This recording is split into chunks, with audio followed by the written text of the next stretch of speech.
À quoi pensez-vous lorsque vous entendez le mot pandémie? Masques, distanciation sociale, hôpitaux, vaccins, confinement, télétravail. Les effets d'une pandémie sont faciles à voir, mais qu'en est-il des causes? Déforestation, surexploitation, agriculture et élevage intensif, surproduction, surconsommation, trafic illégal. Nos activités empiètent sur le monde sauvage et cette proximité facilite grandement la propagation de nouvelles maladies. Entre 2004 et 2017, 43 millions d'hectares de forêts ont disparu dans 24 fronts de déforestation sur la planète, l'équivalent de 80% de la superficie de la France métropolitaine. En détruisant et en s'appropriant des habitats naturels, nous rompons l'équilibre et repoussons les limites de notre monde. Pourtant, il ne peut y avoir d'homme en bonne santé sur une planète malade. Alors maintenant, que fait-on? Cette pandémie a su nous montrer que nous avons en nous la capacité de s'unir et de changer nos habitudes. Ensemble, nous sommes capables de surmonter les crises les plus terribles de notre histoire. Alors il est temps. Il est temps de se mobiliser pour notre planète. Il est temps de protéger nos forêts et nos océans, de revoir nos modes de consommation, de recréer un lien avec la nature. Nous devons toutes et tous continuer à faire ces petits gestes qui, ensemble, feront la plus grande différence.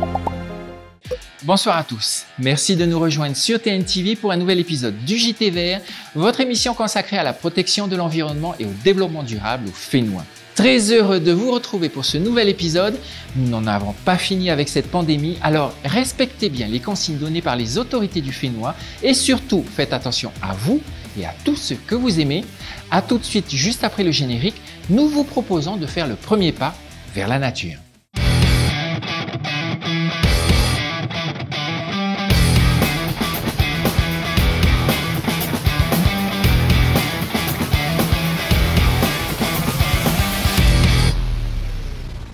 Avez-vous remarqué sur les réseaux sociaux notamment la multiplication des actions de ramassage des déchets? Chaque semaine, de nombreuses personnes décident, entre amis, entre collègues de travail ou même dans le cadre d'une initiative personnelle, de ramasser les déchets abandonnés par d'autres. Il faut dire malheureusement qu'il reste encore de nombreuses personnes égoïstes qui pensent qu'il y aura toujours quelqu'un quelque part payé pour nettoyer nos cochonneries laissées derrière nous par accident et surtout par paresse. Mais ce n'est pas une excuse non plus pour les entreprises de continuer à vendre du déchet sans tenir compte des conséquences de leurs produits sur notre Fénois une fois qu'ils ont été utilisés. La responsabilité est partagée entre les entreprises qui proposent des produits souvent à usage unique et les consommateurs qui les utilisent. Et non, il n'y a personne quelque part payé pour nettoyer nos cochonneries. C'est juste une excuse bidon pour continuer à faire comme d'habitude. Et cher pollueur, que tu sois entreprise ou consommateur, j'ai un message pour toi. De plus en plus de personnes se mobilisent pour stopper cette infamie. Ils se regroupent, s'organisent, sensibilisent et montrent l'exemple. Ils ne sont pas payés, ils n'ont pas besoin de ça. Ils sont juste engagés pour notre Fénois. Bonne émission.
Les filets fantômes sont des engins de pêche qui ont été volontairement laissés ou perdus dans l'océan par les pêcheurs. Presque souvent invisibles, ils s'en mêlent autour des récifs ou dérivent en pleine mer, continuant à jouer leur rôle de piège à poissons, mais aussi de mammifères marins, tortues, requins et autres oiseaux de mer. Au Fénois, en février dernier, une raimanta d'une envergure de plus de 3 mètres a été retrouvée morte, piégée par du matériel de pêche dans le lagon de Maupiti. Et la direction de l'environnement rappelle dans un communiqué diffusé sur sa page que ce n'est pas la première fois que des animaux sauvages se retrouvent emmêlés dans du matériel de pêche. Souvenez-vous, en septembre 2020, 2 jeunes baleines, l'une à Moorea et l'autre au large de Tahiti, avaient été aperçues entravées par des cordages. Et en décembre dernier, une tortue marine emmêlée dans un poito avait été sauvée au large de Raiatea, ainsi qu'une raimanta piégée dans un filet de pêche avait été secourue par les pompiers de Moorea. En cas de difficulté, vous pouvez contacter le réseau local d'échouage de Polynésie française tous les jours, quelle que soit l'heure, au 40 47 66 49. 40 47 66 49. Et dans notre série Zoom sur, je vous propose de revenir sur Terre pour rencontrer Benoît Layer, le directeur du syndicat Fénoama. Il nous parle des opérations de traitement de nos voitures hors d'usage. Regardez. Alors là, on est sur une opération qui s'appelle la prime au retrait, soutenue par le gouvernement et les concessionnaires, dans le cadre où les gens ont voulu renouveler leur véhicule en cédant un véhicule qui a plus de 7 ans et en contrepartie, en achetant des véhicules plus vertueux comme hybrides ou électriques, ils ont pu bénéficier d'une prime au rachat. Donc du coup, leurs voitures, que vous voyez là, sont épaves. Et donc nos équipes procèdent à leur dépollution. Donc on retire les huiles, l'essence, la batterie. Et ensuite, la voiture va passer dans la presse à carcasse pour devenir un bloc. Et ce bloc est exporté en Nouvelle-Zélande pour être broyé, déchiqueté et recyclé dans l'industrie, ce qu'on appelle les matières premières secondaires. Alors l'opération du gouvernement de l'année dernière semble-t-il été un grand succès puisqu'ils avaient prévu de faire 500 voitures et les 500 voitures ont été faites entre septembre et décembre 2020. Donc là on est en janvier 2021 et on commence à petit à absorber le stock de ces 500 voitures. Là sur ce premier mois de janvier 2021, on va atteindre 180 à 200 voitures de réalisées. On va pas faire les 500 voitures d'un coup puisque les communes nous attendent et que cette machine que vous voyez derrière moi va partir et revenir dans les communes pour continuer le travail des carcasses des communes.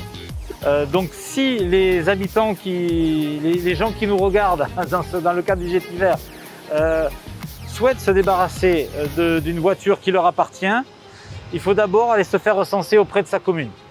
Ensuite, le jour où nous venons pour faire une campagne de carcasse sur leur commune, la commune viendra récupérer cette voiture et l'amènera sur le terrain qui nous est dédié et où on fera l'opération que vous avez vue. Maintenant, si la voiture ne vous appartient pas et qu'elle est sur votre terrain, c'est une propriété privée.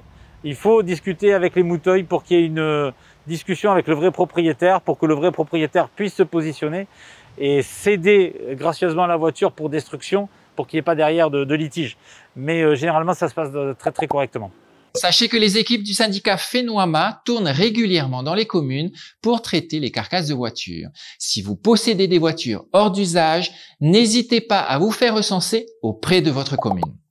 Voilà les amis, le JT Vert est maintenant terminé. Nous espérons que vous avez passé un bon moment avec nous. Vous pourrez retrouver notre émission sur le replay de TNTV ainsi que sur les réseaux sociaux du JT Vert. Faites attention à vous et à tous ceux que vous aimez. Restez prudents. À dimanche prochain sur TNTV. Au revoir.